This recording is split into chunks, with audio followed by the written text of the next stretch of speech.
Hello everyone, स्वागत है आपका सोनिया टीचिंग क्लासेस में। कैसे हैं आप सब? आई होप अच्छे होंगे। चलिए स्टार्ट करते हैं आज के वीडियो को।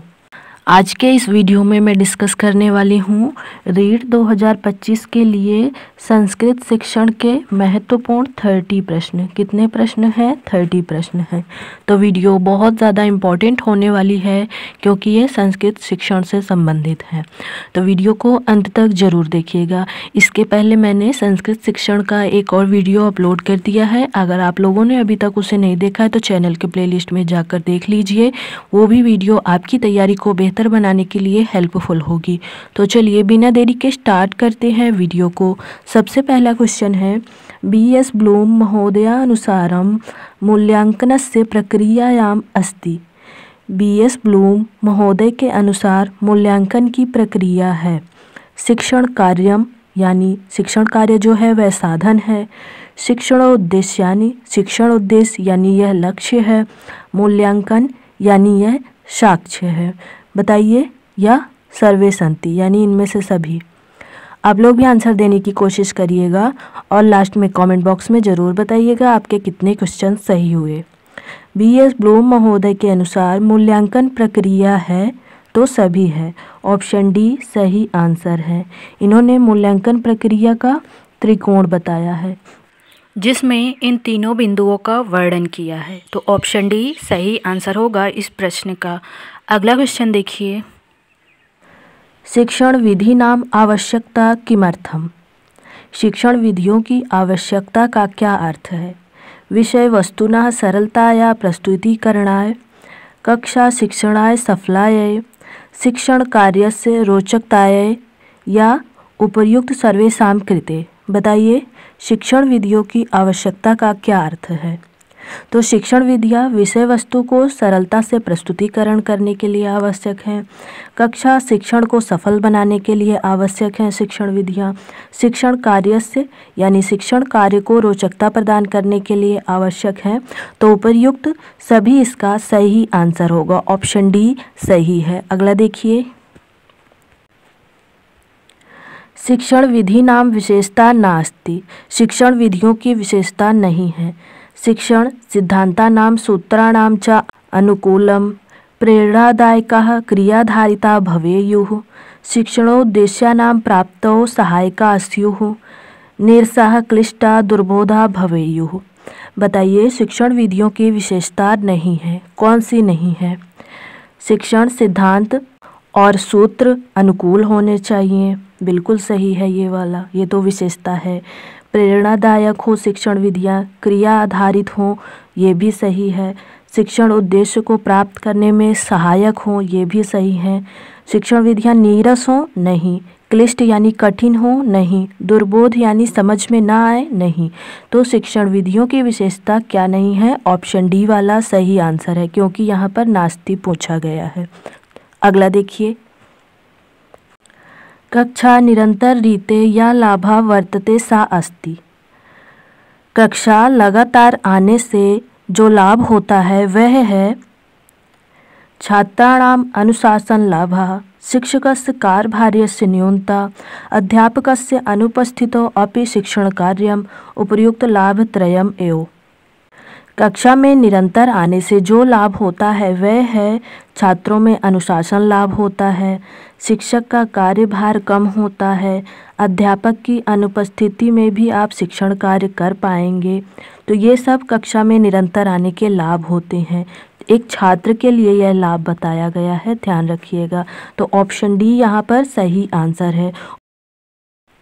उपर्युक्त लाभ त्रयम एव यानी तीनों ही होंगे, ध्यान रखिएगा। अगला देखिए,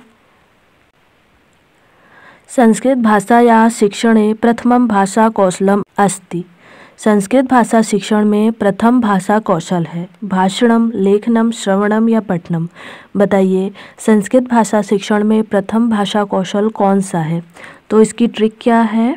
अब तक तो ट्रिक आपको याद हो गई होगी, मैंने बहुत बार बता दिया है। Listening, speaking, reading, writing.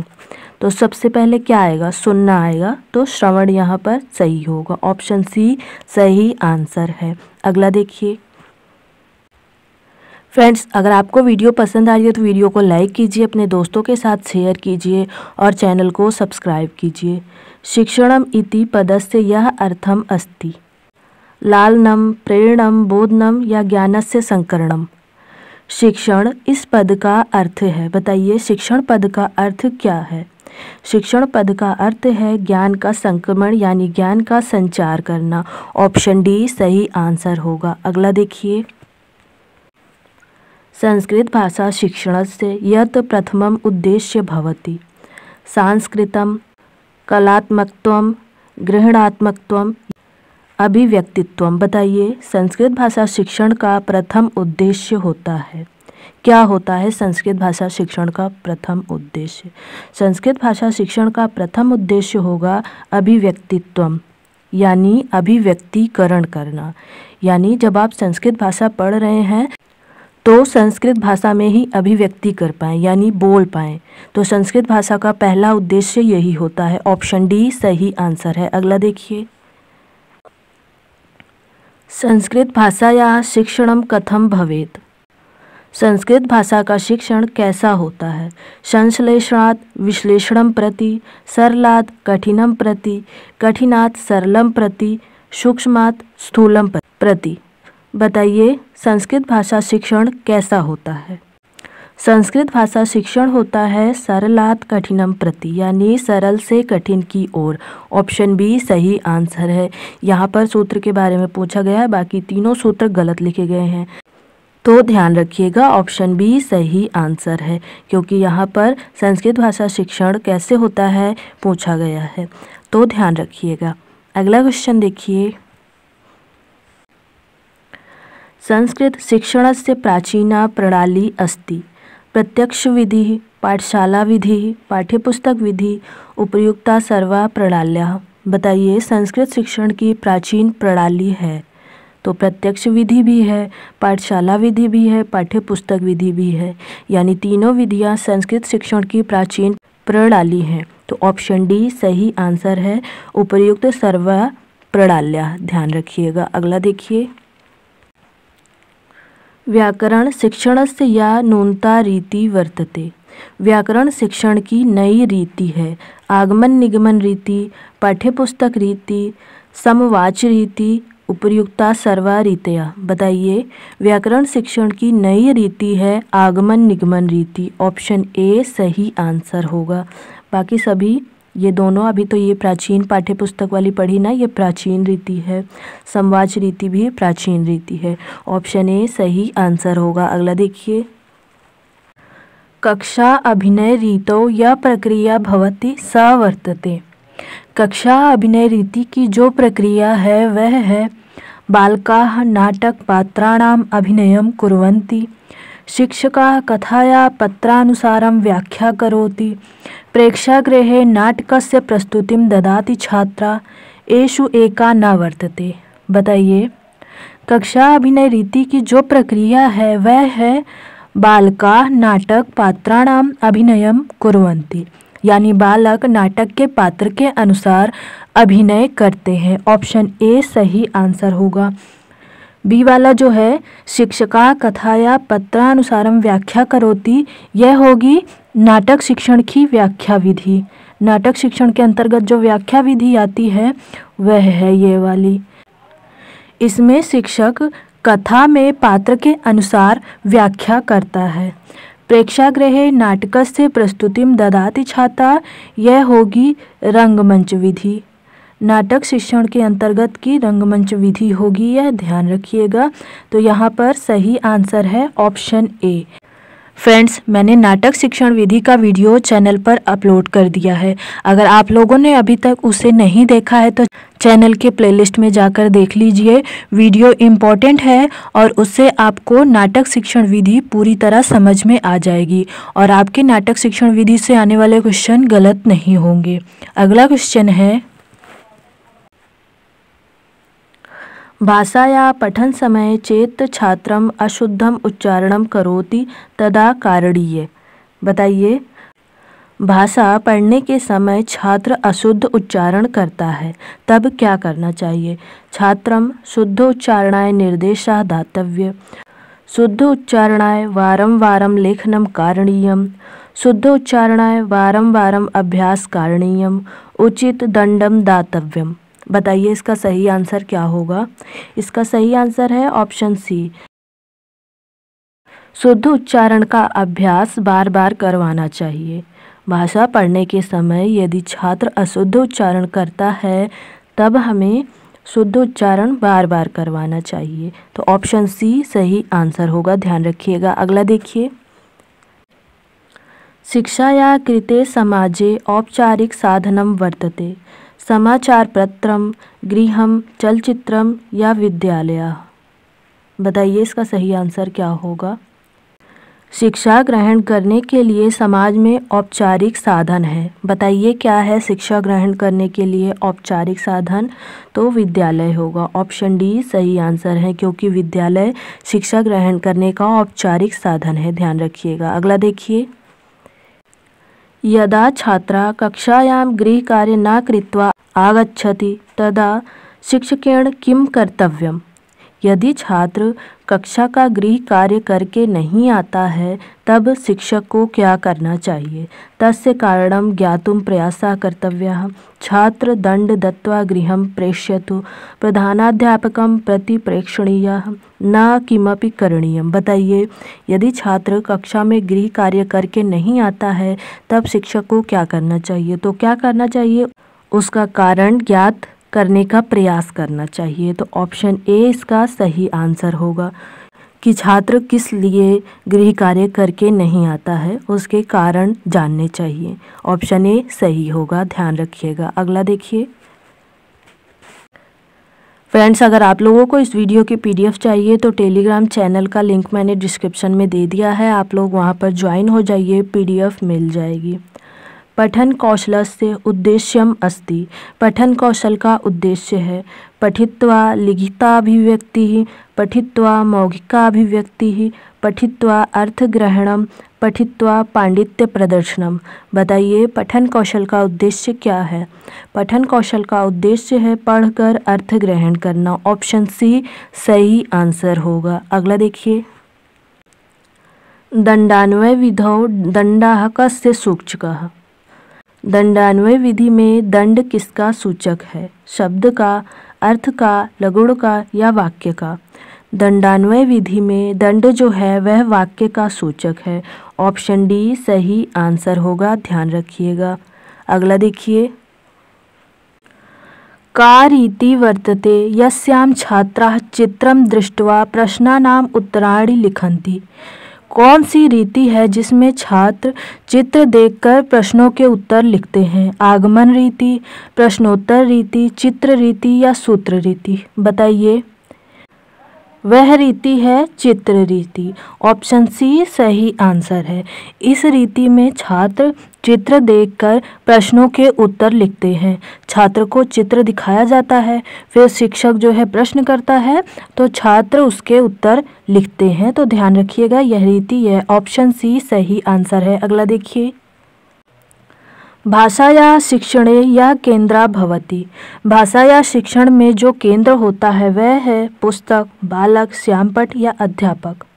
भाषा के शिक्षण में जो केंद्र होता है वह है बालक, यानी भाषा शिक्षण का केंद्र बिंदु है बालक। ऑप्शन बी सही आंसर है। अगला देखिए, व्याकरण शिक्षणस्य यत् उद्देश्यं वर्तते तत् अस्ति। व्याकरण शिक्षण का जो उद्देश्य है वह है लेखन सौंदर्य है, भाषा दोष का ज्ञान है, श्रवण में दक्षता है, शब्द भंडार की वृद्धि है। बताइए व्याकरण शिक्षण का जो उद्देश्य है वह है भाषा दोषों का ज्ञान कराना। व्याकरण शिक्षण के माध्यम से हमें यही तो पता चलता है ना कि हम जो भाषा बोल रहे हैं वह शुद्ध है, लिख रहे हैं वह शुद्ध है या नहीं। तो व्याकरण शिक्षण का यही उद्देश्य है, भाषा दोषों का ज्ञान कराना। ध्यान रखिएगा। ऑप्शन बी सही आंसर है। अगला देखिए, संस्कृत भाषाया शिक्षणे मौखिकाभिव्यक्ते यत् साधनं वर्तते। संस्कृत भाषा शिक्षण में मौखिक अभिव्यक्ति का साधन है चर्चा परिचर्चा, कथा कथनम, कविताया पाठकरम या उपर्युक्तानि सर्वाणि। बताइए संस्कृत भाषा शिक्षण में मौखिक अभिव्यक्ति का साधन है उपर्युक्त सभी। चर्चा परिचर्चा भी है और कथा कथन भी है, कविता का पाठ करना भी मौखिक अभिव्यक्ति के अंतर्गत आता है, तो इसलिए ऑप्शन डी सही है। अगला देखिए, व्याकरणस्य मुख्य प्रयोजनम अस्ति। व्याकरण का मुख्य प्रयोजन है त्रयोदश, पंचदश, पंच या त्रय। बताइए व्याकरण का मुख्य प्रयोजन क्या है? तो व्याकरण का मुख्य प्रयोजन है 5। 5 व्याकरण के मुख्य प्रयोजन बताए हैं पतंजलि ने। पतंजलि के अनुसार व्याकरण के मुख्य प्रयोजन है 5, ध्यान रखिएगा। कौन कौन से हैं? रक्षा, एक रक्षा, ऊह, दूसरा ऊह, आगम, तीसरा आगम हो गया, चौथा हो गया लघु, लघु, पांचवा है असंदेह। ये पतंजलि के अनुसार व्याकरण के मुख्य प्रयोजन हैं 5, ध्यान रखिएगा। और गौड़ प्रयोजन कितने हैं? 13 हैं। यह भी पतंजलि के अनुसार है। पतंजलि के अनुसार व्याकरण के 5 प्रयोजन जो हैं वह मुख्य हैं और गौड़ जो है वह 13 प्रयोजन है। 5 कौन से हैं जो मुख्य हैं? रक्षा, ऊ, आगम, लघु, असंदेह। तो इन सभी को ध्यान रखिएगा। यहाँ पर ऑप्शन सी सही है। अगला देखिए, विषय केंद्रित उपागमे अधिगमानुभवा संबंधा भवति। विषय केंद्रित उपागम में अधिगम अनुभव संबंधित होते हैं।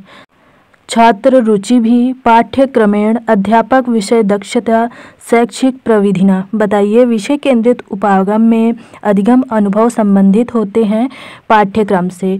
ऑप्शन बी सही आंसर है। अगला देखिए, अशुद्ध उच्चारणस्य कारणानि सन्ति। अशुद्ध उच्चारण का कारण है। बताइए अज्ञानम है, प्रयत्न लाघवम है, भ्रमा है या सर्वे यानी सभी हैं। बताइए अशुद्ध उच्चारण के कौन से कारण हैं? तो यहाँ पर जितने भी दिए गए हैं सभी कारण हैं अशुद्ध उच्चारण के, ध्यान रखिएगा। अगला देखिए, सुलेखस्य अभ्यासाय निम्नोक्ताः गतिविधयः प्रधानतया उपयुज्यते। बताइए सुलेख के अभ्यास के लिए निम्न में से कितनी विधियां प्रधान हैं? बताइए 2 हैं, 3 हैं, 4 हैं या 5 है? सुलेख के अभ्यास के लिए निम्न में से 3 विधियां प्रधान हैं। ऑप्शन बी यहाँ पर सही आंसर होगा। 3 विधियां कौन कौन सी हैं? अनुलेख है, एक हो गया अनुलेख, एक है प्रतिलेख, एक है प्रतिलेख और एक है श्रुतलेख, एक है श्रुतलेख। तो सुलेख के अभ्यास के लिए निम्नलिखित 3 विधियां ये हैं, अनुलेख है, प्रतिलेख है, सुलेख है। यहाँ पर नाम नहीं दिया गया है, कितनी है पूछा गया है, तो 3। ऑप्शन बी सही आंसर है। अगला देखिए, मुख्यतः भाषा शिक्षणस्य संबंधः केन सा अस्ति। मुख्यतः भाषा शिक्षण का संबंध किसके साथ है? ज्ञानात्मक पक्ष के साथ, अनुभवात्मक पक्ष के साथ, मनोक्रियात्मक पक्ष के साथ या संसाधन के साथ। बताइए मुख्यतः भाषा शिक्षण का संबंध है ज्ञानात्मक पक्ष के साथ। ऑप्शन ए सही आंसर है। अगला देखिए, वाग रूप भाषाया स्थिर रूप प्रदान में। वाणी रूप में भाषा को स्थिर रूप प्रदान करता है कौन? लेखनम, भाषणम, श्रवणम या पठनम। बताइए यानी जो हम बोलते हैं उस भाषा को स्थिर रूप किसके द्वारा देंगे? तो किसके द्वारा देंगे? लिखित रूप के द्वारा उसे स्थिर रूप प्रदान किया जाता है, इसलिए यहाँ पर लेखनम सही है। ऑप्शन ए सही है। अगला देखिए, गद्य शिक्षणस्य प्रमुख उद्देश्यम भवति। गद्य शिक्षण का प्रमुख उद्देश्य है ज्ञानात्मक, कौशलात्मक, रागात्मक या सभी। बताइए गद्य शिक्षण का प्रमुख उद्देश्य होता है ज्ञानात्मक। ऑप्शन ए सही आंसर है। अगला देखिए, पाठ्यसहगामी क्रियाणाम गतिविधयः वर्तते। पाठ्यसहगामी क्रियाओं की गतिविधि है वाद विवाद, प्रदर्शनी, कथा लेखनम या उपर्युक्त सर्वाणी। पाठ्यसहगामी क्रियाओं की गतिविधि है उपर्युक्त सभी। ऑप्शन डी सही आंसर है। वाद विवाद भी है पाठ्यसहगामी क्रिया, प्रदर्शनी भी है पाठ्यसहगामी क्रिया और कथा लेखन भी है पाठ्यसहगामी क्रिया, इसलिए ऑप्शन डी सही होगा। अगला देखिए, छात्राः कस्मिन् सिद्धान्ते सक्रियाः भवति। अभिप्रेरणा सिद्धांते, रुचि सिद्धांते, प्रयत्न सिद्धांते या क्रियाशीलता सिद्धांते। बताइए छात्र किस सिद्धांत में सक्रिय होता है? अभिप्रेरणा सिद्धांत में नहीं, रुचि सिद्धांत में नहीं, प्रयत्न सिद्धांत में नहीं, क्रियाशीलता सिद्धांत में छात्र सक्रिय होता है, क्योंकि यहाँ पर छात्र स्वयं करके सीख रहा होता है, इसलिए ज़्यादा सक्रिय होता है। रुचि में भी सक्रिय होता है क्योंकि यहाँ पर अपनी रुचि से करेगा, लेकिन क्रियाशीलता ज़्यादा इम्पॉर्टेंट है सीखने के लिए। स्वयं करके सीखना मोस्ट इम्पॉर्टेंट में आता है, तो इसलिए ऑप्शन डी सही आंसर होगा, ध्यान रखिएगा। अगला देखिए, पाठ्यपुस्तक निर्माणस्य आंतरिक पक्षस्य सिद्धांतः न अस्ति। पाठ्यपुस्तक निर्माण का आंतरिक पक्ष का सिद्धांत नहीं है। सौद्देश्यता है, आदर्शवाद है, स्त्रानुगुणता सही है, तो तीनों सही है। और यहाँ पर नहीं पूछा गया तो आवरण नहीं है। पाठ्यपुस्तक निर्माण का आंतरिक पक्ष का सिद्धांत, ध्यान रखिएगा, ऑप्शन डी सही आंसर है। तो फ्रेंड्स, ये हमारे 30 क्वेश्चंस ख़त्म होते हैं। आपको यह वीडियो कैसे लगा कमेंट सेक्शन में ज़रूर बताइएगा। वीडियो पसंद आए तो वीडियो को लाइक कीजिए, अपने दोस्तों के साथ शेयर कीजिए और ऐसे ही इंटरेस्टिंग वीडियोस देखने के लिए चैनल को ज़रूर सब्सक्राइब कीजिए। थैंक यू फ्रेंड्स, मिलते हैं नेक्स्ट वीडियो में।